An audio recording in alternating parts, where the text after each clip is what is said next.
Newcastle United are linked with Óscar Mingueza. So I'm going to tell you everything you need to know. Strengths, weaknesses, statistics, what his position actually is. Yes, Geordies, welcome back to another episode. The first thing is always, I hope everyone's well. But yes, you guessed it. Newcastle United are linked to a Spanish international and have the chance to sign him for a minimal fee this January or on a free in the summer because his contract ends summer 2026. But we aren't the only Premier League club that are interested in bringing in Óscar Mingueza because Aston Villa, West Ham are both linked to the defender. So I'm here to tell you everything you need to know about him. But firstly, we do need more strength and depth in those fullback areas this January because I am absolutely sick of complaining about centre-backs playing at fullback. And guess what? Mingueza has actually played as a centre-back. So will we face the same dilemma? And the answer is no, because I'm here to tell you exactly why he could fit Newcastle United's system. Firstly, let's get the elephant out of the room, that pink hair. He doesn't have pink hair anymore, but if he does it again, he's getting himself out in Tyneside. Because we've already got one player with ridiculous hair in our squad. Somebody that doesn't deserve to have hair like that. In fact, he needs to get rid of that celebration as well. Because to celebrate the way he does, one, it looks ridiculous. And two, you need to earn the right to celebrate like that. Anthony Gordon this season has not earned the right with that celebration. Who does he think he is? Top G. I've sussed it. He's changed his social media to AG10. He's trying to be a G with that celebration. Anthony Gordon is trying to be top G. But the reality is, he's never going to be top G. Right, let's get back to the video because I'm here to tell you whether Óscar Mingueza is a centre-back, right-back, where he started his career, how his career is going, and whether he's going to fit Newcastle United system. We'll look at strengths, weaknesses, and some statistics along the way. But first of all, let's just talk about who he is, where he started, and what his style of play is like. He's a versatile defender. Now, he started his career at La Masia. He's currently at Celta Vigo. He's 26 years old, and he stands at 6 foot. Now, on paper, when you look at it, it looks like he's played most of his games at centre-back, but he can play across the back line. He joined Barca's academy in 2007, which is the La Masia academy. He won the UEFA Youth League in 2018. He made his competitive debut for Barcelona on the 24th of November 2020. And then he joined Celta Vigo in July 2022. And he's also represented Spain at senior level with 4 appearances. And he also comes with that European experience because he's played in the Champions League. And as you can see right at the bottom, he's got some accolades to his name as well. So he's got that winning mentality. So why did he leave Barcelona to join Celta Vigo? Well, he actually had a nice little spell at Barcelona where he was finding rhythm and getting a good run in games, but in truth he wasn't going to work his way into a regular starter at Barcelona, so he did choose Celta Vigo. And he spoke about why he chose Celta Vigo, because I think when you're scouting players, it's important to recognize the team's style of play so you can identify what kind of system he does fit into. And he said he chose Celta Vigo because of the style of football they play, attacking, pressing high, wanting to have the ball. It's a bit of what I was looking for, what fits my style of play, and it's what I've been doing all my life at Barcelona because it's what they taught us. Celta fit me well and I can adapt to them. It's going to be good for me and I'm convinced it will be good for them, and I'm very excited about this opportunity. And in truth, since he's arrived at Celta Vigo, in my opinion, he's been their best player, their most consistent player, and probably most reliable player as well. But like I say, Celta Vigo isn't a low block defensive team that you would expect. They actually had the 4th highest average possession in La Liga last season. They're a side that wanted the ball, technically very gifted footballers. And as you can see from their heat map, what they like to do with the ball, they like to keep it around their back 4 and then they exploit the opposition using the wings. This is where Óscar Mingueza comes in. Now, there's a lot of talk whether he's a centre-back, a right-back, a right wing back, and he's a bit of everything. He can also play on the left-hand side as well. But I'm going to tell you exactly why I don't think he's suited as a centre-back in Newcastle United. And that is just my humble opinion. So if he was to come to Newcastle United, I'm going to exactly tell you why he's better suited as a right back or right wing back, or even a left back at occasions. Let's just start by looking at his average positioning for the opening 11 games of this season. He's played 38% as a right midfielder. A right midfielder is classified as a right wing back. He's played 28% as a conventional right back, played 6% as a right centre back, 18% as a left wing back, and 7% as a left back. That versatility is a manager's dream. But the one thing to remember about Celta Vigo, they never, ever play with a back 4. Consistently a back 3. Whether it's a 3-4-3 or a 3-4-2-1, they always play with a back 3. And Mingueza hasn't played much football as a centre back. He actually came through the Barcelona academy as a centre back, playing 25 times as a centre back for them.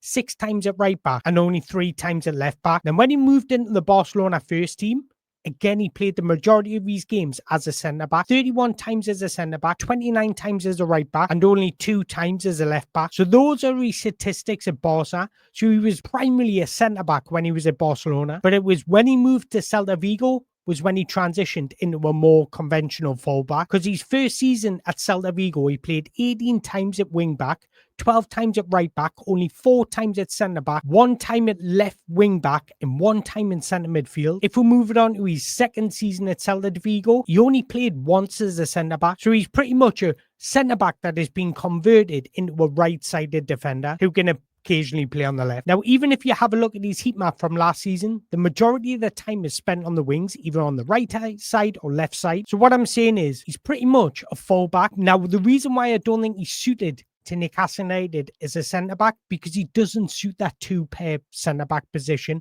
When he plays as a centre-back for Celta de Vigo, it's normally as a wide centre-back, and that's where you get the best out of him. So if he was to come to Newcastle United, this is more of a Kieran Trippier replacement, but he definitely brings that versatility because you can use him in multiple positions, and that's a manager's dream. I actually think one of his biggest assets is his football IQ, because he has that ability to adapt his game depending on situations. Even when you play fullback to right wing back, it's a different position. You have different tactical demands, instructions, and the rotation around you is completely different. So his ability to adapt his game is absolutely phenomenal, and that's why I think his football IQ is probably one of his biggest traits. But this is something that you can't quantify through stats, so I just wanted to mention it. And speaking of stats, I want to touch upon his stats for last season against Celta de Vigo teammates in La Liga, because they are simply outstanding. So when he's compared to Celta de Vigo teammates, look at these statistics. He finished first for shot creating actions, first for goal creating actions,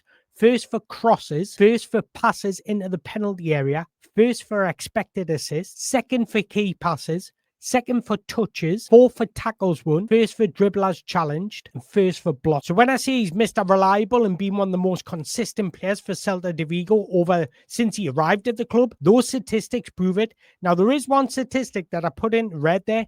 Now, he's also had the most errors, 7 last season, and this is exactly why I don't think he's suited to a back 4 as a centre-back, and that's something I'm going to touch upon in his weaknesses right at the end. One of the main reasons why I think he's better as a fullback is because he's extremely attack-minded. Last season, Mingueza ranked 3rd for the whole of La Liga for highest quality of attacking moves, and as you can see on the map there, only Rafinha and Robert Lewandowski finished higher than him, so he had more quality in the final third than Lamine Yamal, Kylian Mbappe, Vinicius Jr. And this is why I don't think his future lies as a centre-back, because he's so good at opening up the game in those advanced areas. And if we quickly have a look at his pass map from last season, it is absolutely outstanding. As you can see, he's distributing the ball all over the pitch. And when I speak about the ability to open up the game, he's got that ability. He's got the vision, the technical ability, and the progressiveness in his play. So after studying him, and I did that before this episode, he is the one player in the Celta de Vigo team that has the ability to unbalance the game with a ball, a through ball, a key pass, a pass in the penalty area. He has unbelievable understanding of the game, and you would expect that from somebody that came out of the Barcelona academy. Extremely comfortable in possession, the ability to not be flustered, but more importantly, the ability to understand the rhythm of the game, when to open up the game, when to recycle possession, when to invert, when to overlap, and he has those qualities. If we have a look at his touch map, he was everywhere, coming inside, creating overloads, overlapping on the wide areas. So he's got that ability to affect the game in many different ways. So just like I mentioned, when you think about the players that have come out the Barcelona academy, Xavi, Iniesta, Lionel Messi, you all know they're going to be technically gifted. And that's the same with Óscar Mingueza. Last season, he was averaging 82.5 touches per 90. Which just highlights his influence on the game. And on top of that, he was sitting in the top 20 percentile across Europe for switches of the play, through balls, crosses, and live passes. And he also sits in the top 5 percentile across Europe's top 5 leagues for short passes, medium passes, and long passes, which just showcases his expansive passing range. So he's actually been converted into a modern dynamic defender who's effective in fullback, wingback role, due to his running power, technical skill, and tactical intelligence. But he also has the understanding and the ability to quickly step into midfield when pressing, creating overloads, or just helping his team retain possession. And the images on the screen show that. As you can see, in circle, he's a one underlapping rather than overlapping. He's excellent when he's supporting attacks and getting forward at every opportunity. He's also excellent at providing width. Here he is receiving the ball off a goalkeeper, and again, he's providing width to stretch a game.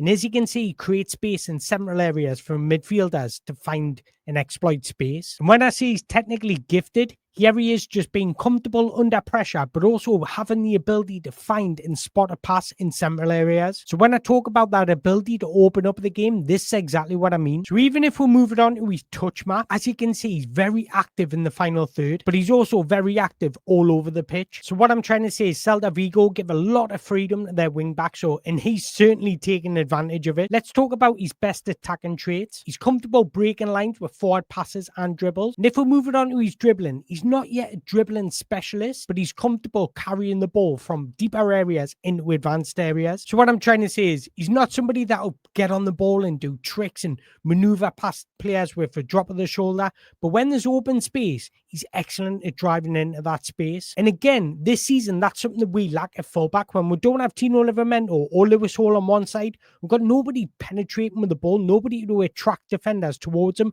to open up space. Now, he's somebody that finished with the highest amount of crosses at Celta Vigo last season, so that just highlights his involvement in the final third. But he also finished with the most shot-creating actions, so I think somebody like Nick Valdemara would thrive with a right back like Óscar Mingueza. Now, the underlying numbers also show that he's also got that expansive passing range. And one of his main strengths is he consistently looks to move the ball forwards. That's something that you're taught very often in the Barcelona Academy. And when you watch him play, you notice that he's excellent at spotting runners from deep areas and feeding the ball between the lines to initiate attacks. So for a defender, he's actually excellent going forward. So he's a right back that loves getting forward. He's got creative vision, capable of delivering pinpoint crosses and perfectly weighted through balls. And this is something that's greatly improved over time. He's averaging an enormous 6.6 progressive passes per 90, but he's actually got a moderate completion rate with his passing, which just highlights his tendency to risk reward. So he's definitely somebody that wants to break lines rather than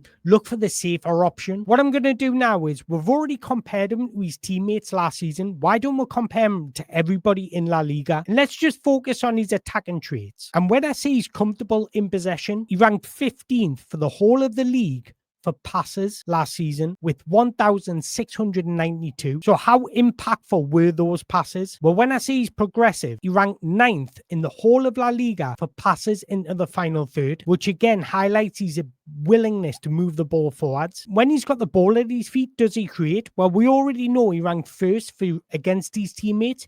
He ranks 24th in La Liga for shot creating actions. And on top of that, he ranked 12th for goal creating actions. So when it comes to putting his team into advanced areas and being devastating and attack-minded in possession, that's exactly what you're getting with Mingueza. Even if we move it on to his penetrating carries, he completed 29 penetrating carries last season. And as you can see, the majority of them end up in the opposition's box. In fact, not even the majority, all of them end up in the opposition's box. So not only is he an excellent distributor, he's also an excellent ball carrier. And this is why I don't think he's a conventional centre-back, because when you play him as a centre-back, it takes away all of his attacking traits. Yes, he can break through the lines and being comfortable in possession, but you want him getting into that advanced areas because he's got the ability to hit the byline, put a cross in, but he's also got the ability to put cross in early. So he's got the ability to affect the game in many different ways. Now, the thing is, we play with a back four, so he's used to playing with a back three, so he's in that wing back role.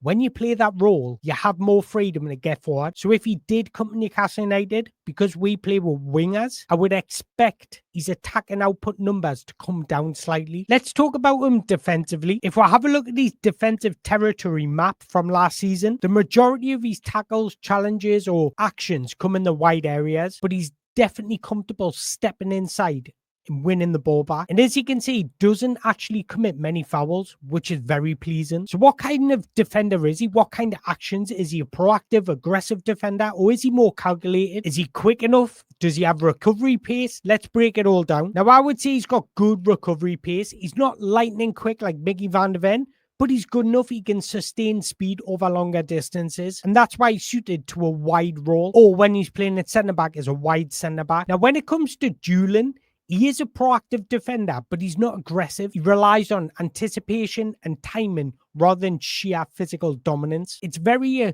calculated approach. You'll not see him bulldozing into challenges. It's more about pressing, in shadow pressing, trying to sneak the ball away. So when it comes to tackling, he presses high, but he's not aggressive. So he's more suited to systems that require defenders that have to recover space.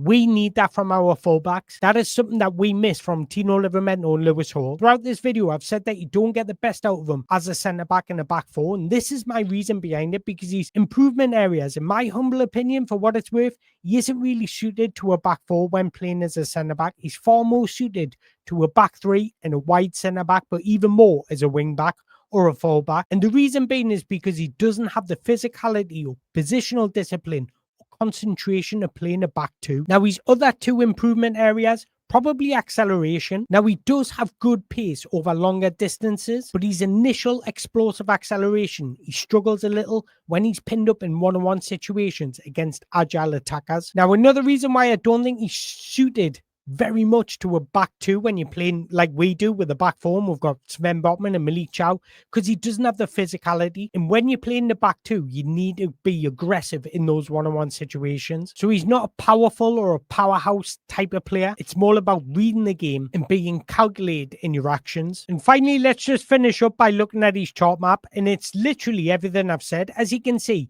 he's very active in the final third. He's very attack-minded fullback. He averages a lot of shot-creating actions, expected assists, non-penalty goals, but he's really progressive. His progressive passes is one of his biggest assets. But even if you look at his passes attempted and touches, he gets involved in the game. He's a very, very active player. Now, where he does need to improve is defensively.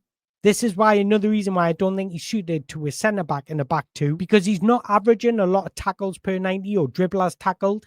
And as you can see, he's averaging more blocks, which again just highlights everything I've said. It's more about reading the game and being calculated and good positioning rather than just being bulldozing. So there you go, guys. There's everything you need to know about Óscar Mingueza. And I honestly think this is a realistic transfer for Newcastle United, because we can either get him in a cheap in January or on a free next summer, and he comes with that experience. But I want to hear your thoughts. Is he somebody that you would welcome at St. James's Park? Let me know your comments in the below. But again, if you've enjoyed this video, make sure you hit that like button, hit that subscribe button, and until next time, away the lads.